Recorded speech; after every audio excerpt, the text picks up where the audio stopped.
Engine Noise Podcast is brought to you by 1AAuto.com. Quality auto parts that ship quickly and come with thousands of free online videos that walk you through your installs. 1AAuto.com, videos and car parts too.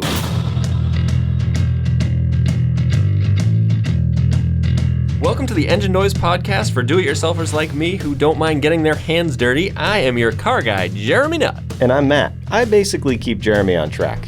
If I wasn't here, he'd just go on forever.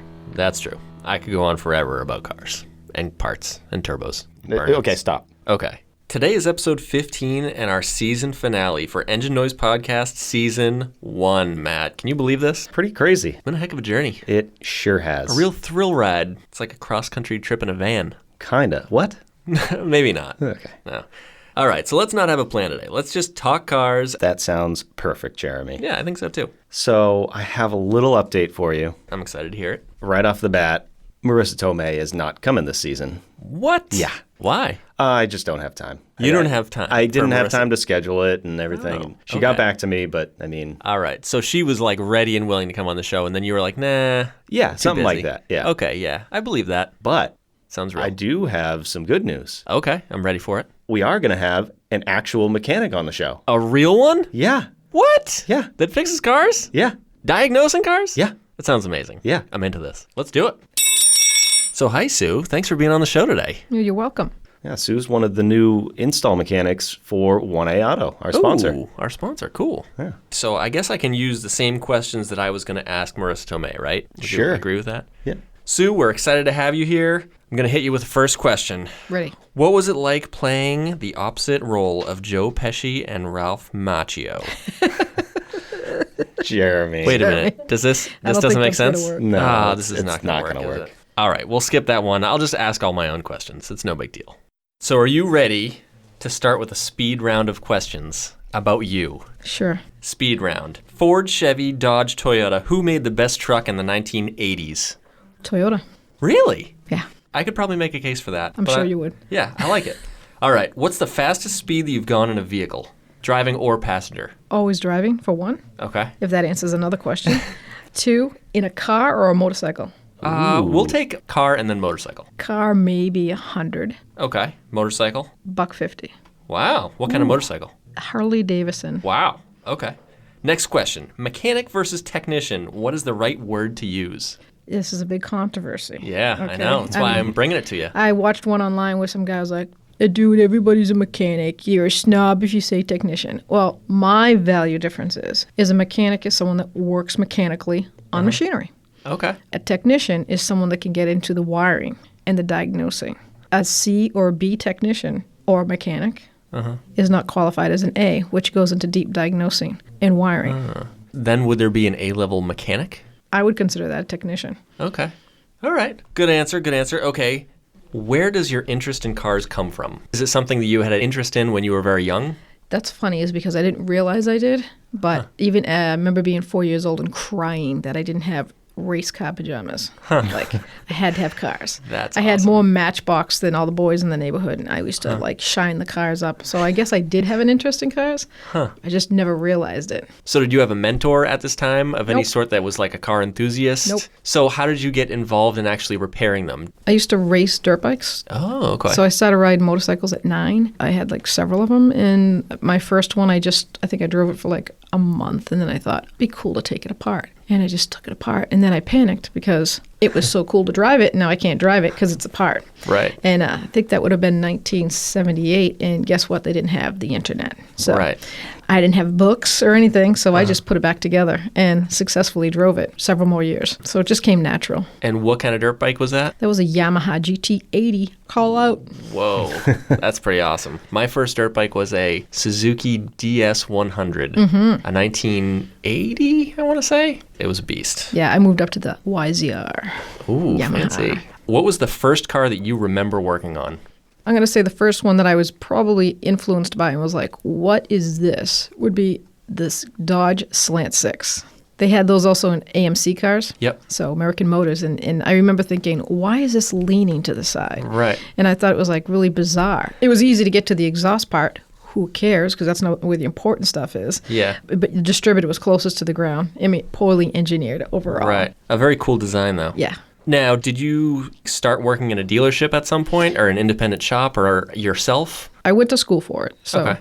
when I was at the vocational, I chose automotive. I think I started out at a franchise Okay. garage that was big in the 80s and 70s for national franchise. So I worked there for several years and then was approached by an independent garage that wanted to be all women. Huh. That's pretty cool. Cool concept. I was, Yeah. I didn't want to leave a corporate world for the benefits, but I also knew changes were coming. Yeah. And they were eliminating my position. So before I could be axed, Yeah. I took a walk. So what was it like working in a shop with all females? Hey, because I work with all men my whole life, it was a little different. I was the only technician or mechanic, shall I say, at the time. And the female owner really didn't know anything about cars. She just loved cars. Yeah. And she used to tinker with her dad. So it was difficult because at the same time you're trying to do a job, you had like 1,000 questions all day long. Why you Right. do that? Why are you doing that? And things like that. So you You're have to like, be a teacher and like and an try to actual work. technician at the same time. Yeah, exactly. Where, I was used to working every day, not teaching. Right. And asking and answering a million questions, yeah. So were the clients of that shop mostly female as well? Nope. It was mostly men. And, some of the women came in. And I remember very distinctly, you don't realize in life, especially being a female in this position, that you have to prove yourself. I never thought that. And I still don't. I'm ignorant to that. Because I've always looked at life. I was raised, people are people.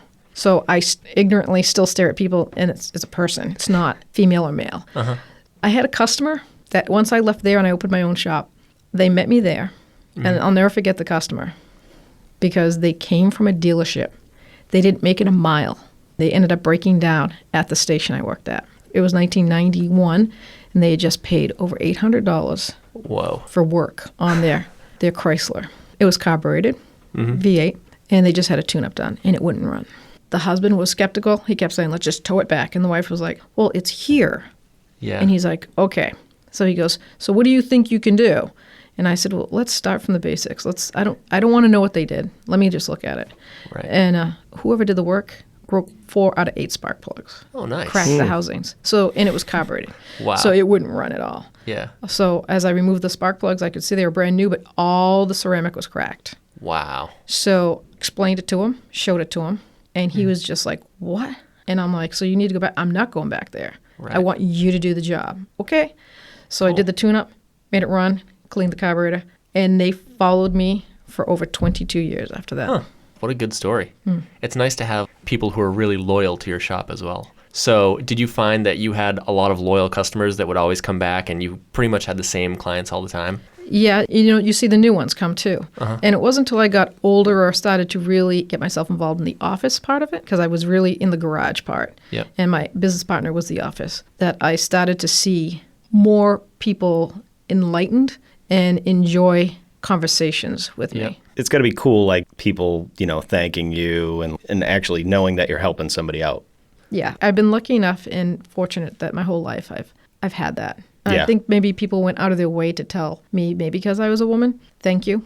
I have had that, so it wasn't Yeah. a surprise to me. Yep. It's not new. Well, it actually is still new because I still think to myself, why are you thanking me? I just did my job. Right. I think maybe a lot of people are used to bringing their cars someplace and having it either not come back fixed or feel like they're getting ripped off or just not having a good experience. So when they do, it's like, oh my God. It's You, like, you it's didn't such a try to surprise. sell me an air filter and a PCV valve that I didn't need. Right.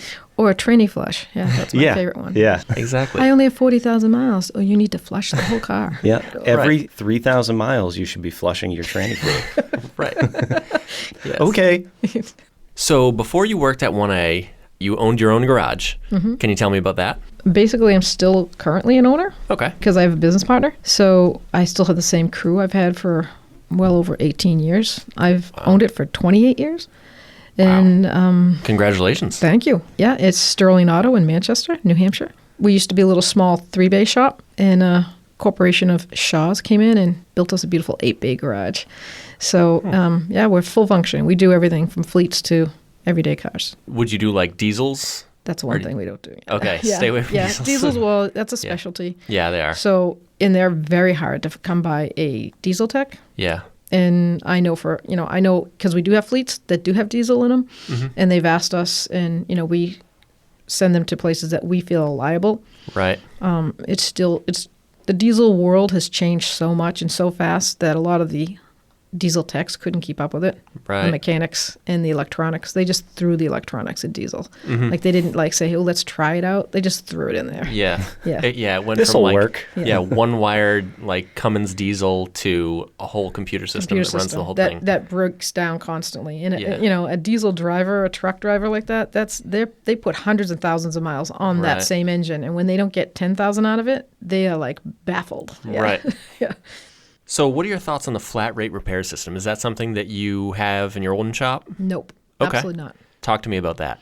Can you explain flat rate to me? Sure. I think a that's a little bit? great idea, Matt. Because I'm not too sure. Okay. I so- hear the term all the time. Yeah, but flat rate is basically you have a mechanic technician and you come to agreements on a certain amount of money that they get paid an hour. But they don't get paid if they don't put in time. So a car comes in and say it's the job that Motors or Mitchell Magazine or the manufacturer says takes 2.5 hours. The mechanic gets that car, and because they've done it enough, they can break that 2.5 hours down to an hour and a half. But they'll get paid for the 2.5 hours. Right. So at the end of the week, they might actually show up to work for 38 to 40 hours, but their time sheet could say to 68 to 70 hours. Gotcha. Downfall. Pretty common in dealerships. Dealerships, because it's always works out for the owner because you don't get paid if there's no cars, Right. but yet you have to stay there. So there's an upside to it. There's definitely a downside to it. There's an up and a down. Yeah.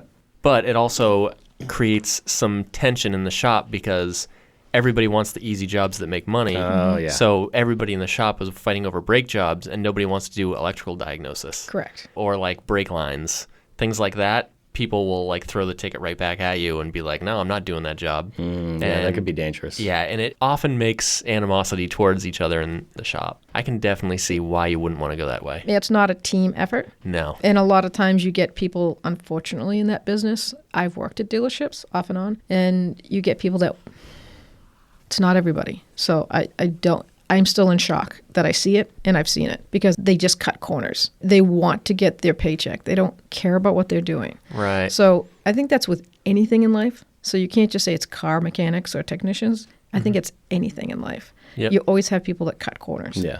So I did not like that when I saw it. I didn't understand it. I'm the type of person, if your job is to sweep the floor, then you do the best sweeping you could possibly do. Right. Right. So if your job is to fix someone's car, that's their liability. They get to work. They feed their family with that.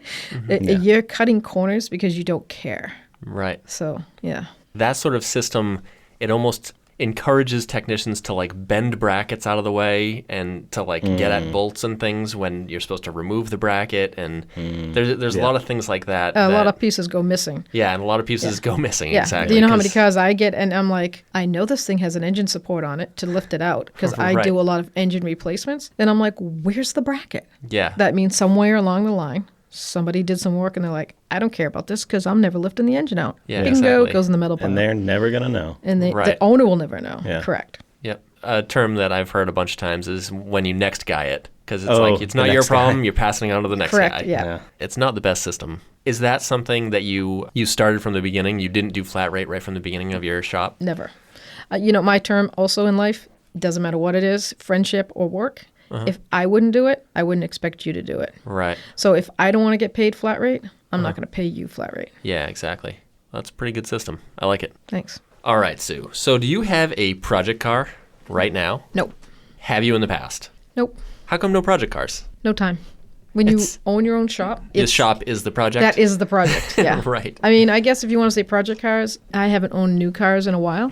So I go to the auction and buy Yep. under $1,000 car. Yeah, I so, like those. I was thinking about that, project car. I guess the car that I have in the family right now is a project car. I have two of them. I've replaced the engine in both of them, Cool. one twice.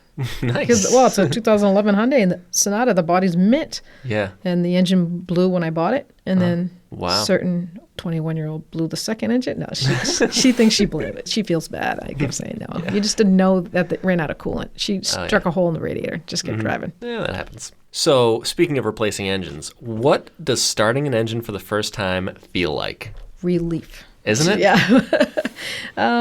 All depends on if you're talking about one that you've diagnosed and start, The most amazing feeling is one that you have completely torn apart and rebuilt it yourself. Turned the crank, put the bearings in, piston rings, the whole thing, and run it. That is completely different than just an engine swap over. And diagnosing. Diagnosing is pretty cool too, because that's you're solving a mystery. You're solving a mystery. Yeah, you get to be a detective. Always. It's like the coolest detective, thing ever. Yeah. You got to know how to shut it off, though, because it doesn't make good friends sometimes. Yeah, I know. You Yes. start questioning people. Yeah, I know that feeling. Yeah. One of the best feelings ever is turning the key after you've done a whole bunch of work to an engine, and you have your fingers crossed and you're like, I hope this is going to start up. And then you turn the key and it starts and you're like, I am the greatest person alive. Well, you just, but you take it for granted after a while, and then you realize, you say to yourself, man, I'm so lucky. Right. You know, I'm so lucky that I do this. And you just take it for granted. Yeah. And you're like, some people have to depend on people to do this. Yeah. And, you know, it just builds a self-esteem that it does anything in life. So, you know, you go home and you're like, oh, pipe has a leak in it. You know, it's not a major leak. I'm not talking about the main water break, but like, I'll do that, you know, shut the water off and plumb the house. Like, good section of it. And, you know, little electrical things. I'm not going to. The key, my father told me always, is to know your limits.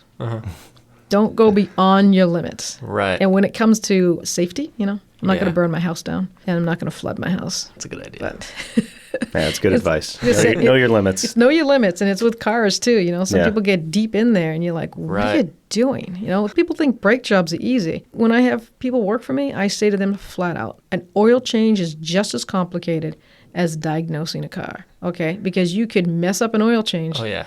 That's like it's a blood transfusion, right? Think about it. It's not meant to do in 10 minutes. Right. That's my key sentence I say to all my customers.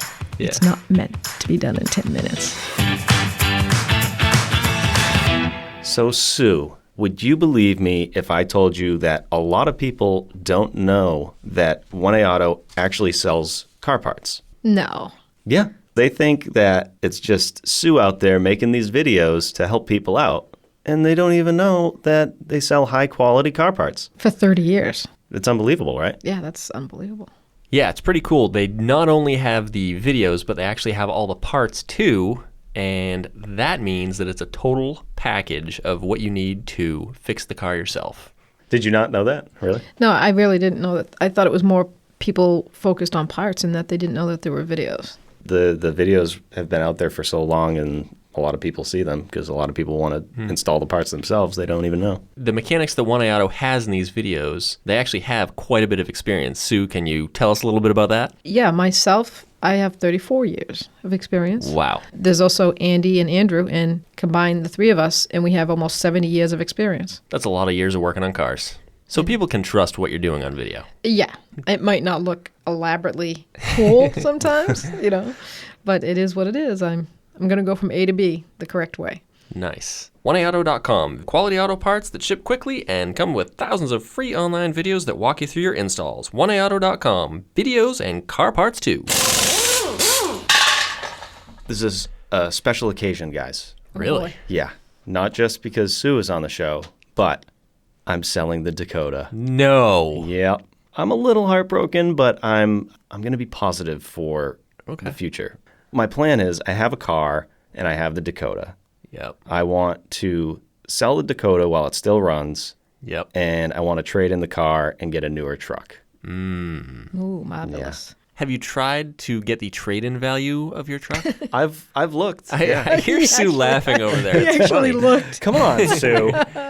Oh, boy. It's not the prettiest thing. Maybe you should try and find one of those dealers that like guarantees some minimum price for your trade-in. $2,000. Yeah, $2,000 no matter what. Or even some junkyards will pay you like $350 if you drive a vehicle there. Yeah. So that's I'm pretty good. I'm not doing $350. Come on. All right. Yeah, it's worth more than $350. All joking aside, Jeremy, because you have to put the jokes aside because the Dakota's going to be gone. Yeah, there's no jokes All right. left. Now we have to figure out, I want to ask you and Sue, how do we sell this thing? Do you fix it up a little bit? Do you do you In just your say position? just on like as is? As is. Yeah. I'd throw a nice big for sale as is sign on there. Maybe look up the value somewhere on like NADA or Kelley Blue Book or something like that. Okay. Figure out what the like trade-in value is or the private sale value, and then throw a price on it and see what the heck happens. Put it on the side of the road. Side of the Pretty road. much, yeah. Throw it on Craigslist. Craigslist. Facebook. Yep. Facebook. Just don't put the address, If it runs, you can Yeah. always meet them at the local grocery store with it. Is it four-wheel drive? It is four-wheel drive. That's a key right there. Does it work? It's Yeah. running. Yeah. Does the four-wheel drive work? Oh, yes, the four-wheel drive works. Yeah, so I assume that's how the you truck sell is it. running if you're going to drive it somewhere. Yeah, that'll be how you sell it before winter. Correct. Yeah, Yeah. four-wheel drive. Yeah, Yeah. totally. You'll get It's good in the $5. snow. Yeah, that's if the four-wheel drive works. That's a great farm truck. Some people don't make a lot of money, and if they can afford a $2,000 four-wheel drive vehicle, you're helping a whole boat of people out. Yeah. If anybody out there is interested in a sweet 99 Dodge Dakota, So sweet. yeah, and this is one time only, going, gone, send us an email, help@enginenoisepodcast.com. I'm sorry for laughing. The emails are going to flood in, Sue. 5 people. Amethyst. That's- You don't even understand. It's not purple, it's amethyst. That's right. Sue, since you're here, I'm hoping to talk about how to revive a vehicle that has been sitting for a few years. What do you think? Everything's different though. Yeah, I know. It's a little tricky with like newer stuff versus super old stuff, because old stuff you can just pour gas down the carburetor and fire it up, and 9 times out of 10 it might do something. Well, don't say pour, because someone will go yeah. crazy. Yeah, exactly. Have just a barbecue, hydrolock. instant barbecue. I just thought of a 5-gallon bucket. Yeah, Yeah. see? Pour. See? All right, yeah. Don't pour gas down the carburetor unless you know how much gas to pour down the carburetor. So reviving a vehicle for the first time after it's been sitting for a while, I just did this recently. I think one of the more important things is not pumping bad gas through the carburetor, if it has a carburetor, or the fuel injection, really. If it has old gas in it, you shouldn't be running it. You should really drain out the old gas. And sometimes you can do that easily by firing up an electric fuel pump and disconnecting a fuel line, and you can just kind of pump it out. You have to jump the wires to get the fuel pump to run. Or sometimes you can jump the fuel pump itself or something like that. Fuel pump relay. Yeah, fuel pump relay. And get all that gas out of the tank. And then put some new gas in, because if you run the old gas through a carburetor or fuel injection, you're just going to mud up the whole system and everything's going to be a problem from then on. Does gas go bad? Yes. Okay. Especially newer gas. Correct. I was going to say ethanol's the number one Yeah. problem. Big problem. So a lot of new gas is like, I think it's like 15% ethanol. Does that sound right? 10 to 15. If you were to put some of that gas in a carburetor and then just let it sit for like 2 or 3 years, Not even. 8 months. and you open up the carburetor and it's just like mud and like corrosion Really? and goo inside. You know what? Clear tar. You ever take glue? None of you as old as me. There used to be a glue in the 70s. Had a little red top on it, and it was like a yellowish glue. And you squeezed it out, and it had like a sap on it. Yeah. That's exactly what ethanol will look like inside the carburetor. Yeah. It makes like a gooey, yellowish gold sap everywhere. Yeah. Really weird. And it is gross. So what does old gas do? Nothing. You could Like- sometimes have old gas, as long as water and moisture doesn't go in it. It'll smell funky. The car might buck a little bit and run a little bit, but once you put the good gas in it, it just goes on. Yeah, old gas didn't have ethanol in it, so it wasn't a big deal.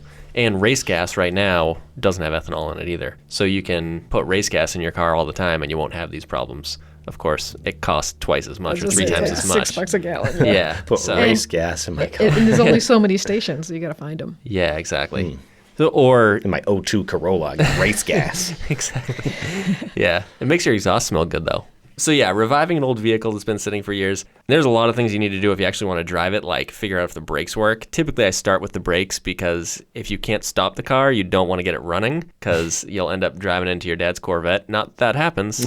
No. But if it doesn't does sound happen, like it. you're going to drive into your dad's Corvette. So you always want to get your brakes working first. But getting past that, to get the engine running, you want to get good gas in it. You want to make sure the gas is actually making it to the carburetor or to the fuel injection. So you're going to want to check fuel pressure if you can, if it's a fuel-injected car. Make sure the fuel lines are good because old fuel lines tend to crack. And as soon as you fire up an engine for the first time, it's going to spray fuel everywhere if you have a cracked fuel line. And then it lights your car on fire. It ends up being a bad day. Oil level. Yeah, check your oil level for sure. If you have the opportunity to drain the oil, if you're not sitting in a U-Haul parking lot doing this, for example, if you have the opportunity to drain the oil and put new oil in it, that's always good because then you're not putting old muddy oil through the engine.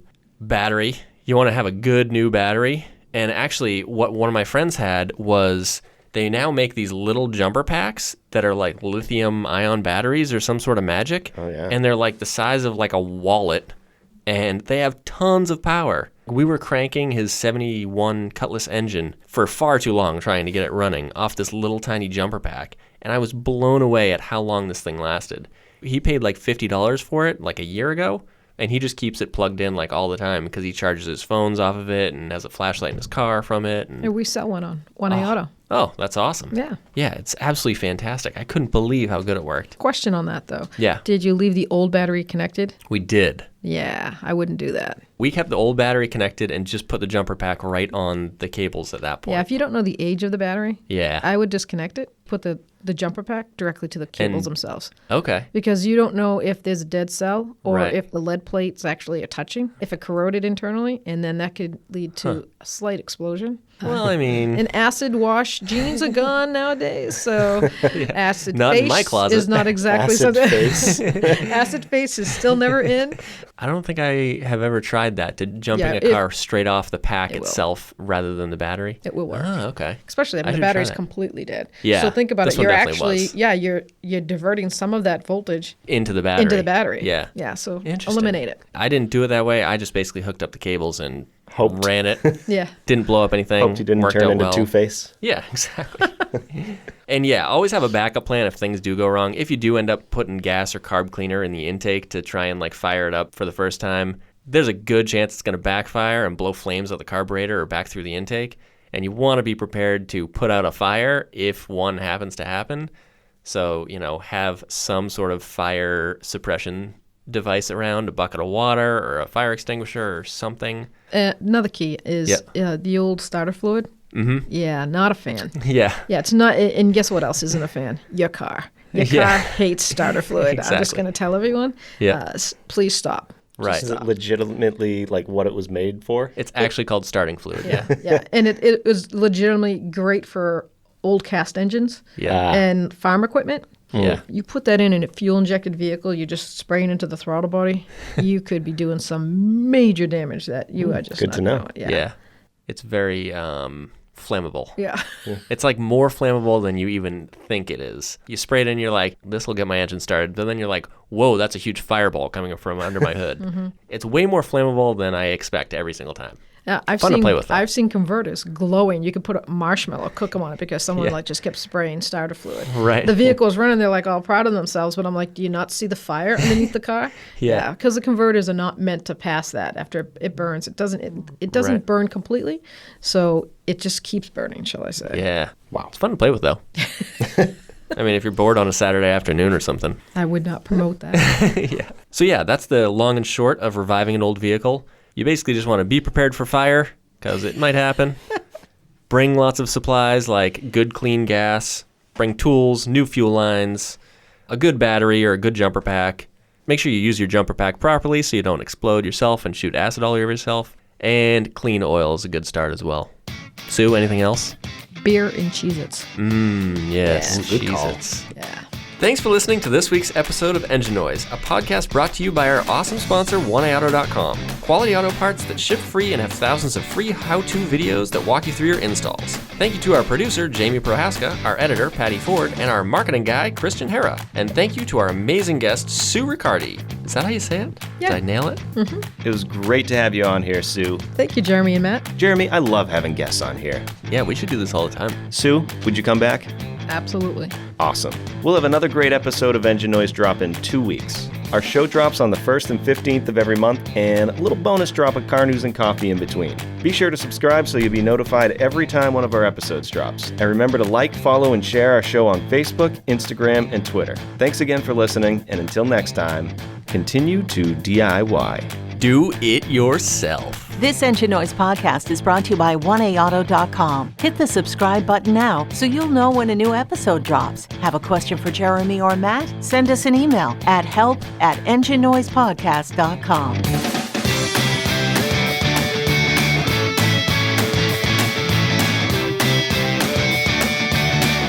Wankel? What is that? A Wankel? Like a rotary engine? Like from a Mazda RX-7? Oh, RX-7? Yeah. They call them Wankels? Yeah. Felix Wankel is the guy who invented them. Yeah, Yeah. now that you mention it, it's Yeah. coming back. It's been, oh my God, I can't Yeah. think of the last time I worked on one. Right. Yeah. cold winter day being towed in on a flatbed. And Yep. I'm like, who's the moron that tried to start it? That's Yeah. why I said out loud. Yeah, it's And 'cause the it's a guy Wankel. was- It doesn't the guy start was in the winter. behind me, and he's like, what? That's my car. And I'm like, sorry. Yeah. I'm like, that is not a cold engine. Yeah. It is not meant to be in the cold weather. Right. Period. Yeah. Those don't work in cold weather.